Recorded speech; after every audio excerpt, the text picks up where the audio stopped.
Исәнмесез, без бу минутларда ТМВда адымнар тапшыруын караучы барлык тамашачыларыбызны сәламлыйбыз. Студиядә Сәрия Хәбибуллина безнең бүгенге чыгарылышта. Кодлы һәм кодсыз тормыш. Нигә һәм кем өчен? Бу QR кодны беләсезме? Аны халык үзе сорап алды бит автобусларга куярга дип.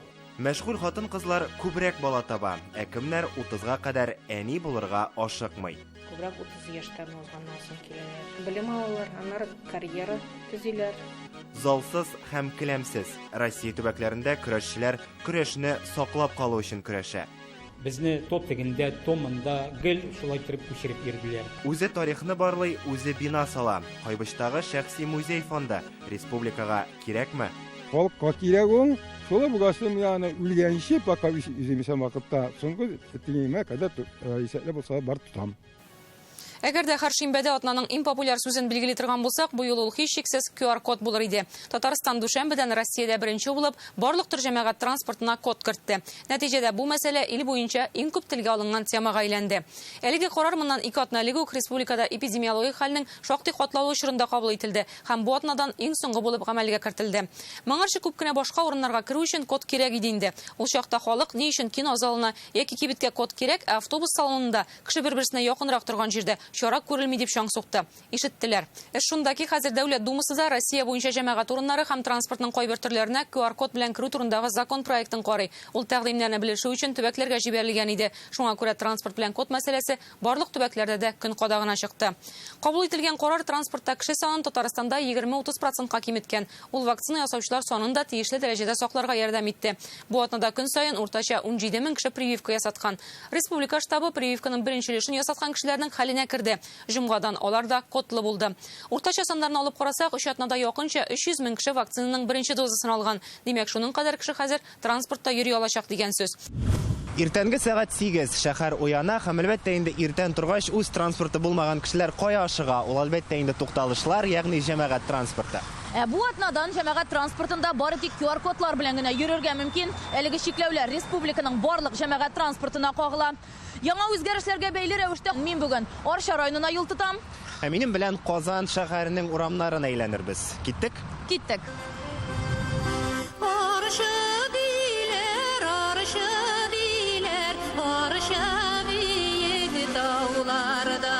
Кайтып барам автобуста Арча юллары такыр. Бу юллардан үткәнмендер инде ничәнче тапкыр дип язган Лена Шагырҗан. Һәм ул вакытта Арча автобусларында QR кодны тикшермәгәннәр. Хәзер инде яңа чикләүләр гамәлдә. Диләрә Гафиуллина кондуктор. Бу атнада пассажирлар кимеде дим. Яңалык кертелүгә карамастан районда атна тыныч узган. Бездә тынычрак, бездә андый агрессив пассажирлар юк. Хөкүмәт андый ограничениялар керткәнгә кондукторлар виноват түгел бит инде.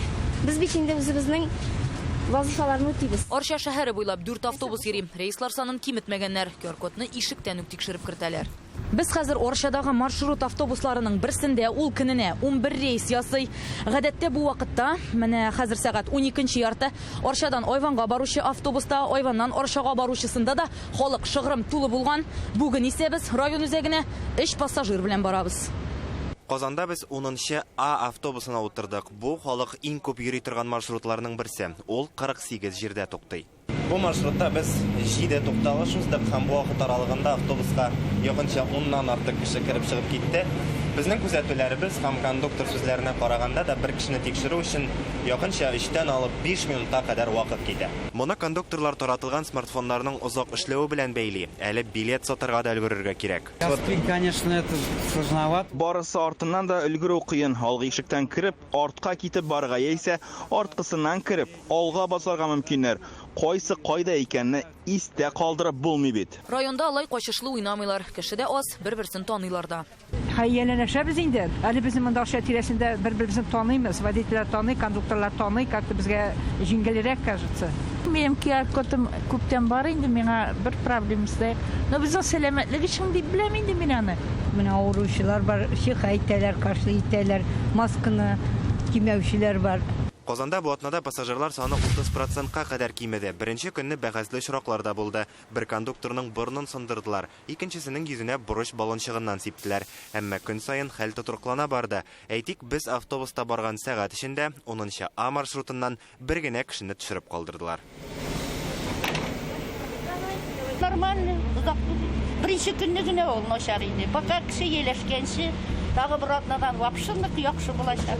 Когда проверяют, когда не проверяют. Тикшергәндә тикшерәләр, тикшермәгәндә юк, өлгермиләр инде. Кеше күп булганда код тикшерсенме, билет сатсынмы кондуктор? Душанбе республика буенча җәмәгать транспортыннан 2000 ярымнан артык кешене төшереп калдырганнар иде. 18 тапкыр полиция чакыртырга туры килә.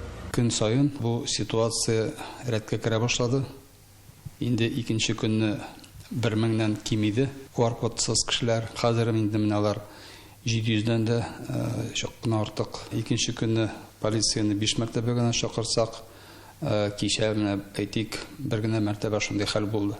Арчада мондый хәл дүшәмбе генә күзәтелгән. Мин лисузга йөрим иртә белән. Студентларына барам да кайтканда рабочий арап кайтам инде. Менә шунда торалар, ну хайран кеше, шуның икесен кертеп булмады инде.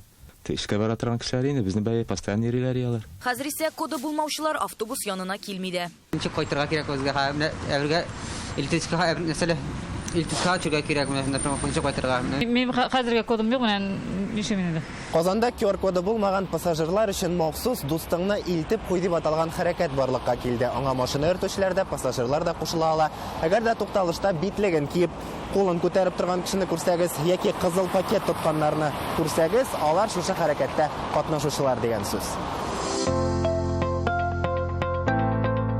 Шундый чатлар бар, WhatsApp'та, Telegram'da, һәрбер бистәдә, һәрбер шәһәрдә. Анда шулай хэштег язалар, водитель, шуннан шунда барам дип, яисә хэштег пассажир, шуннан шунда шундый сәгатьтә барам дип игъланганы язалар. Тукталышта басып торган кешеләрне туктап алуның бер кыенлыгы да юктыр минемчә.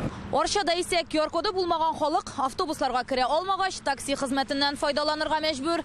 Биредә аның бәясе автобусныкыннан 4 тапкырга кыйммәтрәк. Яңа шикләүләр пассажирларның санына да йогынты ясаган. Әйтик әле, бер атналык кенә биредә җәмәгать транспортында 1700 кеше йөрсә, бүген бу сан 1100 пассажир. Димәк, калган 600 хәзер я машинада, я таксида йөрергә мәҗбүр дигән сүз. Шәһәр яны җәмәгать транспортында халык 80%-ка кадәр кимегән. Пассажирлар керми башлагач, атыпларның табышы да азая.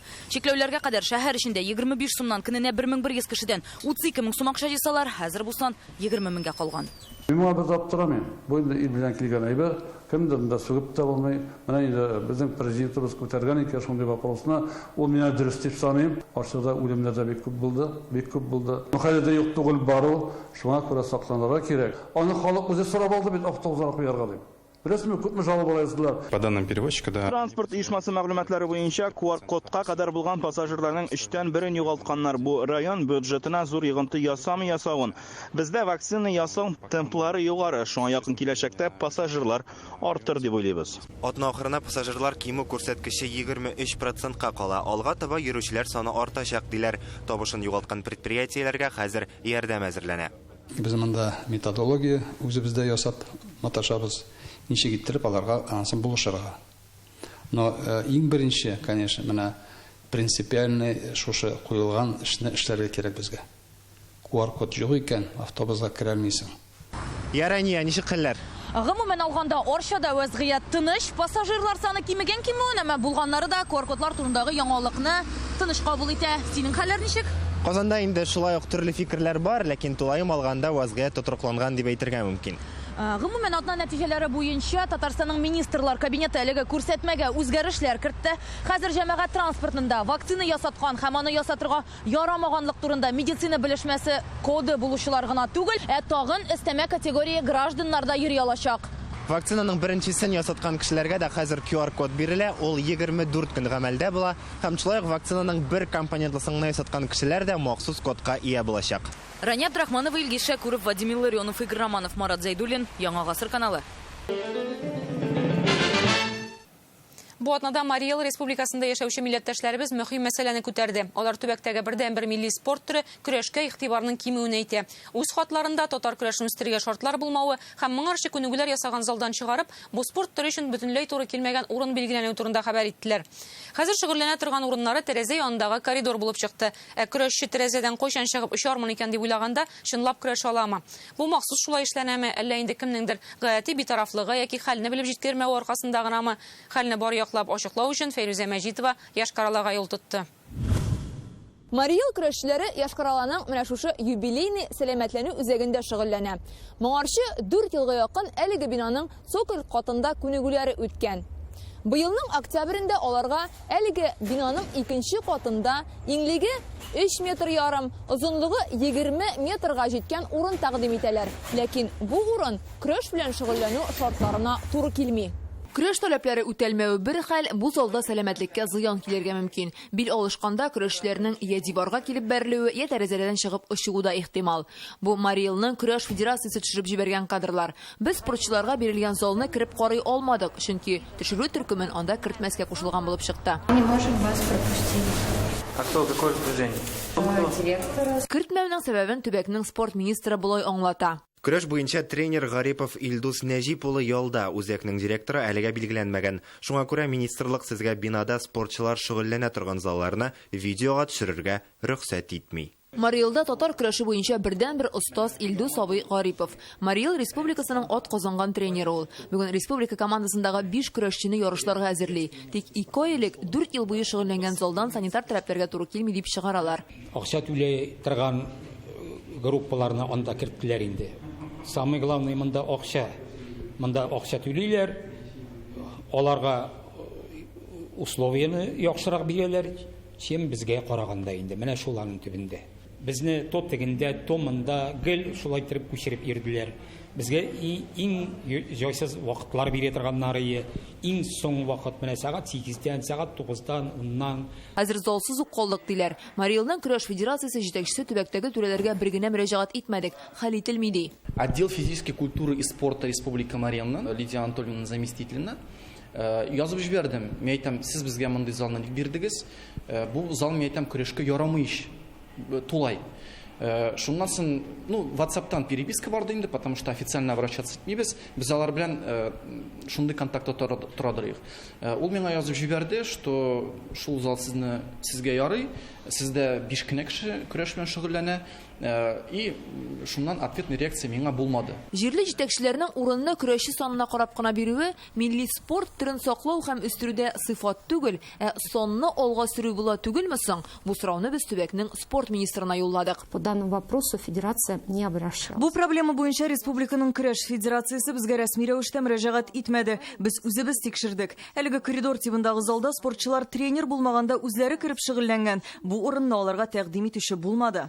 Мариилның җыелма командасы 5 көрәшчедән генә торса да, көчле команда исәбендә йөри. Дөнья чемпионатларында, ил буенча ярышларда да призлы урыннарга лаек булалар. Танылган көрәшчеләр чыккан төбәк. Әйтик, Муса Галләмов тумышы белән Мариилдан. Хәзер Татарстанда яши. Андагы көрәш хәлләреннән хәбәрдар. Андый җирдә шөгыльләнә булмый бердән, икенчедән андый җиргә әти-әниләр балаларын да бирмәячәк. Ул көрәшнең дальше үсүсе булмый дигән сүз. Ул көрәшне, значит, хотят бетерергә дигән сүз. Россиянең көрәш федерациясендә дә проблеманы беләләр булып чыкты. Көрәш белән шөгыльләнү өчен шартлар булырга тиеш. Аларны төбәктәге хакимият органнары булдыра. Килеп туган мәсьәләләр урында хәл ителә. Без үз чиратыбызда киңәш кенә бирә алабыз. Читтә төбәкләрдә яшәүче милләттәшләребезгә дә, аларга да, анда да татар көрәшен, милли көрәшне үстергә теләүчеләр бар икән, һич кисәләргә ниндер ярдәм формасын табарга кирәк. Мариилда балалар да көрәшне ярата. Бәрәңге районында алар өчен спорт секциясе бар. Яшкаралада татар мәдәнияте үзәгендә яшь көрәшчеләрне әзерлиләр. Спорт мастерына кандидатларга Мариил данын яклаучы көрәшчеләргә ни өчен тиешле шартлар тудырылмый соң? У нас республика Мариил обладает. Бездә спорт заллары күп. Без көрәшчеләргә кирәкле шартларны тудырачакбыз. Мин бу мәсьәләне үз контролемә алам. Спорт министры Лидия Батюкова безгә Яшкараладагы спорт комплексларында күрсәтте. Төбәктә спорт активлашкан. Көрәшчеләргә җаннары теләгән залны тәкъдим итәбез дип вәгъдә итте. Урегулировать именно время по залам это вообще не представляется труда. На это уйдет максимум полчаса, чтобы раскидать занимающихся по времени. Менә Ленин үзәге залы, менә физик сәламәтләнү комплексы. Күңел теләгәнне сайларга мөмкин ди министр. Тик шунысы гаҗәп, ни өчен мәсьәлә 2 ай элек хәл ителмәгән? Ни өчен министр төбәктәге бердән-бер милли спорт төре булган көрәш проблемасына без килгәч кенә игътибар итте? Нигә көрәшер өчен урынны көрәшеп алырга туры килә?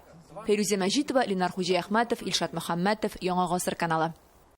Татарстанда бала табаларда яшьтәге хатын-кызлар саны кими. Фәннәр академиясының гаилә һәм демография үзәге әниләр көне алдыннан шундый нәтиҗә ясаган. Алар республика халкының социаль хәлен тикшерә. Шул исәптән әниләрнең тормыш шартлары, гаилә құру үзенчәлекләре, бала табу теләгенә нинди сәбәпләр йогынты ясавына аерым игътибар итә. Әйтик, авылда кеше кимү яшь әниләрнең калада яшәү теләге белән турыдан-туры бәйле булып чыга. Татарстан әниләрнең социаль портретын Алия Хәйретдинова әзерләде. Әни диеп язып куйдым яңа яуган ак карга. Таптамагыз, һич ярамый әни сүзен таптарга.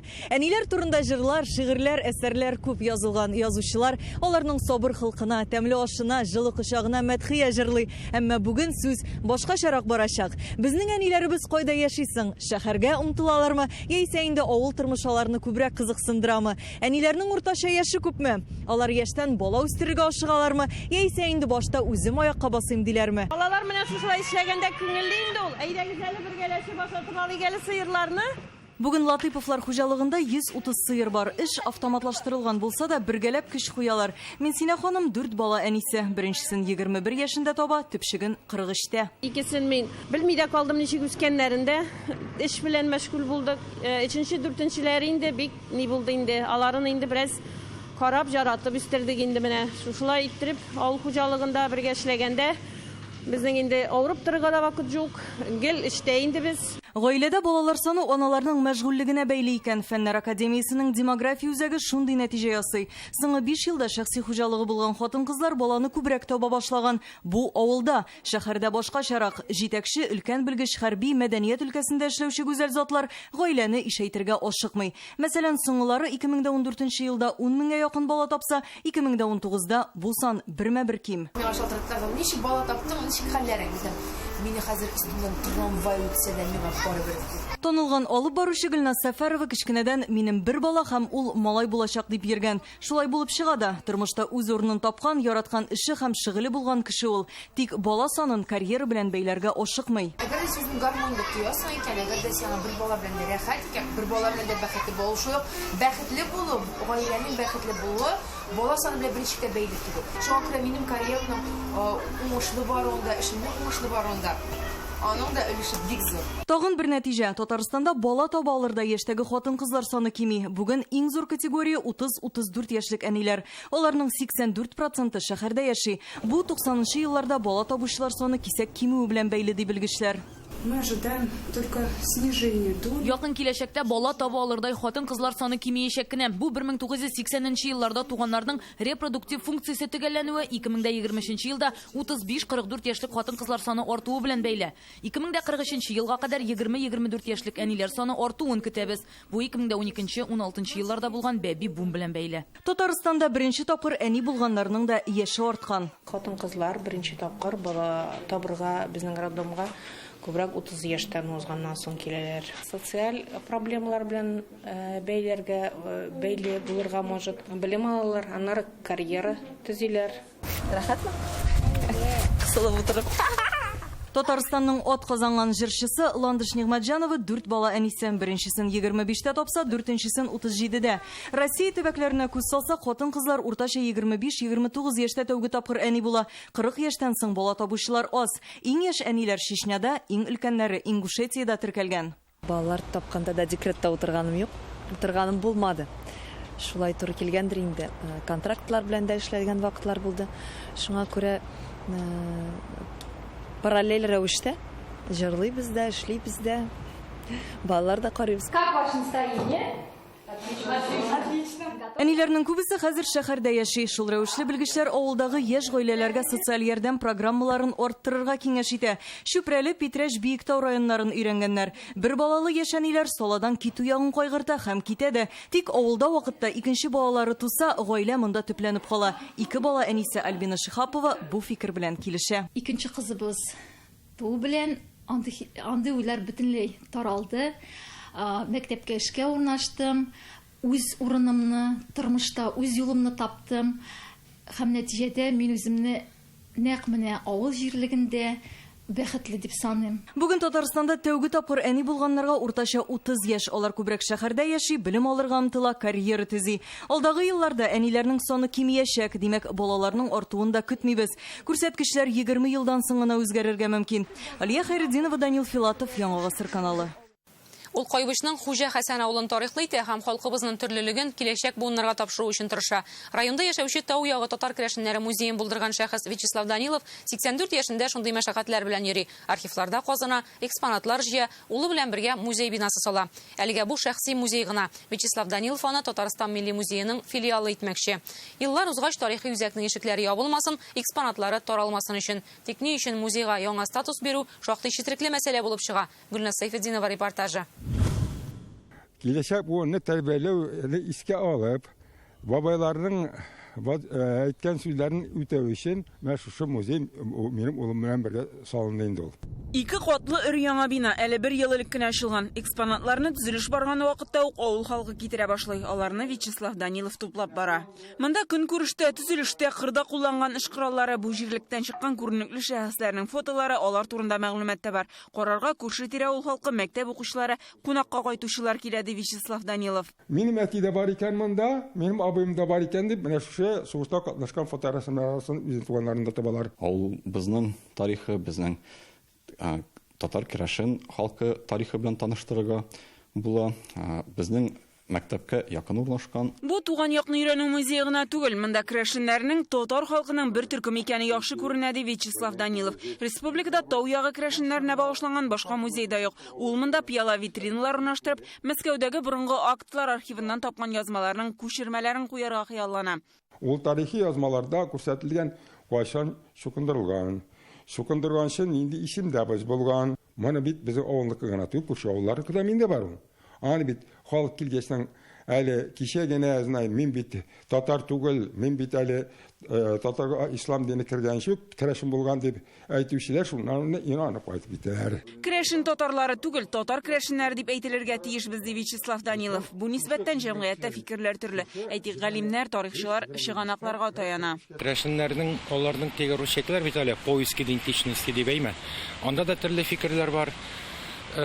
Керәшеннәр әлбәттә ул менә 16 гасырдан башлап 18 гасырның уртасына кадәр булган чукындыру процессының нәтиҗәсе. Аның там бер төркеме бар әле. Фин-угыр халыклары без аңа аз игътибар итәбез кызганча каршы. Алар рус халкында да, татар халкында да шактый зур өлешен алып торалар тарихында. Һәм инде менә Казан ханлыгы чорында ул фин халыкларының бабалары, алар бит бөтенесе язычниклар булган. Аларны ислам диненә тартмаганнар.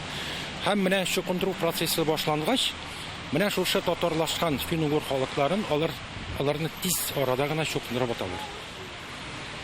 Һәм инде димәк минем әйтәсем килә, керәшен татарлары аларның этноник тарихы бик бай. Музей татар халкының бердәмлеге өчен хезмәт итә, шулай булып калсын да, ди Вячеслав ага. Үзе булдырган тау як татар керәшеннәре музеена ул дәүләт статусы алырга хыяллана. Бу музейне Татарстан Республикасы милли музееның Хәсәндәге филиалы итеп куйсак, ул инде государственный статус ала. Бу хакта сорап республика җитәкчелеге исеменә хат юллаган. Анда тарихчыны хуплап күренекле татар галимнәре, җәмәгать эшлеклеләре, язучылар кул куя. Мәдәният министрлыгы аңа җибәргән җавап хатында бүген Кайбыш районында 2 музей барлыгы әйтелә һәм музей белән тәэмин ителешнең тиешле дәрәҗәдән артык булуы күрсәтелә. Бу очракта биредә Галия Кайбецкая исемендәге дәүләт музее һәм Кайбыш ягы музее күздә тотыла.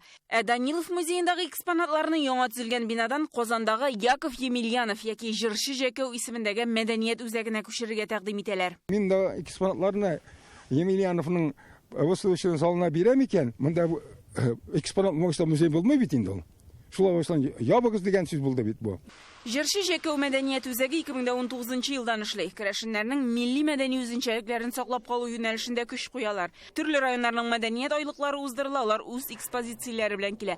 Тик мондагы җитәкчелек бинаның яңа экспонатлар белән тулылану мөмкинлеген бездән генә белде. Безнең андый мөмкинлегебез юк. Без шуңа күрә менә шушы үзебезнең мөмкинлекләребездән файдаланып, менә шушы күченеп тора торган, алышынып тора торган экспозициялар гына эшли алабыз. Мәдәният министрлыгының тәкъдиме нәрсәгә бәйле соң? Алар үз аңлатмасын безгә язмача гына бирде.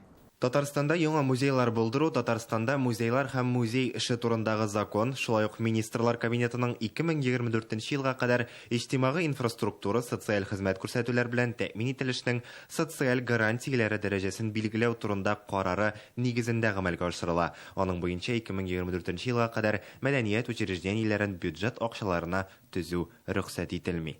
Музей филиалга әйләнсә, җир белән милекне теркәү фондларын саклау, бинаны карап тору хезмәткәрен эшкә алу өчен бюджеттан өстәмә акча кирәк булачак. Үз чиратында район җитәкчелеге бу мәсьәләдән читләшергә җыенмый, әмма әлегә ярдәм күрсәтүче дә юк. Район тарафыннан да һәм инде мәдәният министрлыгы белән дә эшне алып барабыз. Менә бу грантлар мәсьәләсендә күп кенә чыгымнар кирәк. Аны шул дәрәҗәгә җиткереп, тырышып караячакбыз. Милли музейга бирергәме, или инде үзебезнең туган як музеебызга филиал иттереп теркәргә. Министрлыкның тагын бер тәкъдиме бар. Алар Данилов җыйган фондтан мәдәният министрлыгына караган музейларда аерым күчмә экспозиция оештырырга әзер. Тик Вячеслав Данилов музейны республика музееның филиалы итеп кенә күрә. Халыкка кирәк ул. Шула бугасым яны үлгәнче пока үзебезнең вакытта соңгы этимә кадәр исәпләп булса бар тутам. Гөлназ Сайфетдинова, Данил Филатов, Алмаз Зияддинов, Наил Абдуллин, Яңа гасыр каналы. Хәзер адымнарда кодак вакыты җитте. Бу атнаның кайбер гаҗәп яңалыкларын Данил Сәфәров тәкъдим итәр. Исәнмесез. Бар подъездагы лифтлар, бар социаль лифтлар, ә Краснодар краенда бер инвалид абзый үзенә үзгә лифт уйлап чыгарган. Һәр көнне өеннән менә шушылай чыгып кирип йөри ул. Бу мөҗизаны үзе ясаган. Аякларына өмет юк, әмма аның каравы куллары алтын. Краснодар Кулибина бер нигә зарланмый. Бу видео таралгач аның янына җирле түрәләр, Мәскәүдән хәтле журналистлар килгән. Берсенә бер зарлану сүзе әйтмәгән ул. Шулай да кеше зарланмый дип кенә бу хәлгә канәгать калып булмый бит инде. Бәлки берәр җаваплы түрә әлеге мәсьәләгә алыныр. Социаль лифттан күтәрелгән берәр түрә дим инде. Какие люди! Осторожно! Бөтен нәрсә роботлар кулына күчә бара. Кешеләргә эш калса ярый инде. Менә Казан кафеларының берсендә җансыз официантны эшләтеп карадылар. Түбәтәйле электрон дус татар көйләренә бии-бии кунакларны милли ашлар белән сыйлый. Бу атнаның тагын бер шундый яңалыгы. Россия почтасы беренче тапкыр пилотсыз вертолет очыртты. Ерак җирләргә посылка алып барачак ул. Салихард якларында 53 чакрым ераклыкка күчтәнәш илтеп кайткан инде. Рәхмәт төшкере. Больше килограмма. Это посылка получается. А если вы на него бочку катите, это уже контейнерная перевозка получается. Шулай да бу пилотсыз вертолет өчен борчылып торам әле. Моннан 3 ел элек Россия почтасы посылка илтәбез дип дрон очыртып караган иде. И бөтен җитәкчелек җыелып килгән мин сиңа әйтим. Матур-матур нытыклар сөйләделәр. Ә дрон подводить итте. Менә дрон булмаса, менә дигән бәйрәм буласы иде.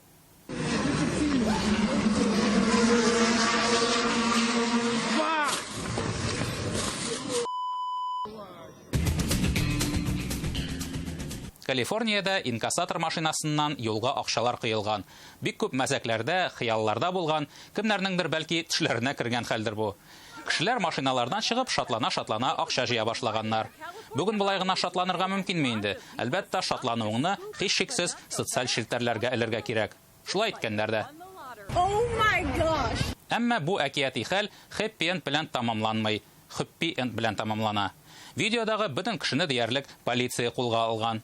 Җинаятның дәлилләрен эзләп ерак барасы юк. Менә сторис һәм постлар, менә лайк һәм репостлар. Ахыр чиктә хэштег рәшәткәсе төрмә рәшәткәсенә әйләнмәгәе. Хайп Мөхәммәтҗан.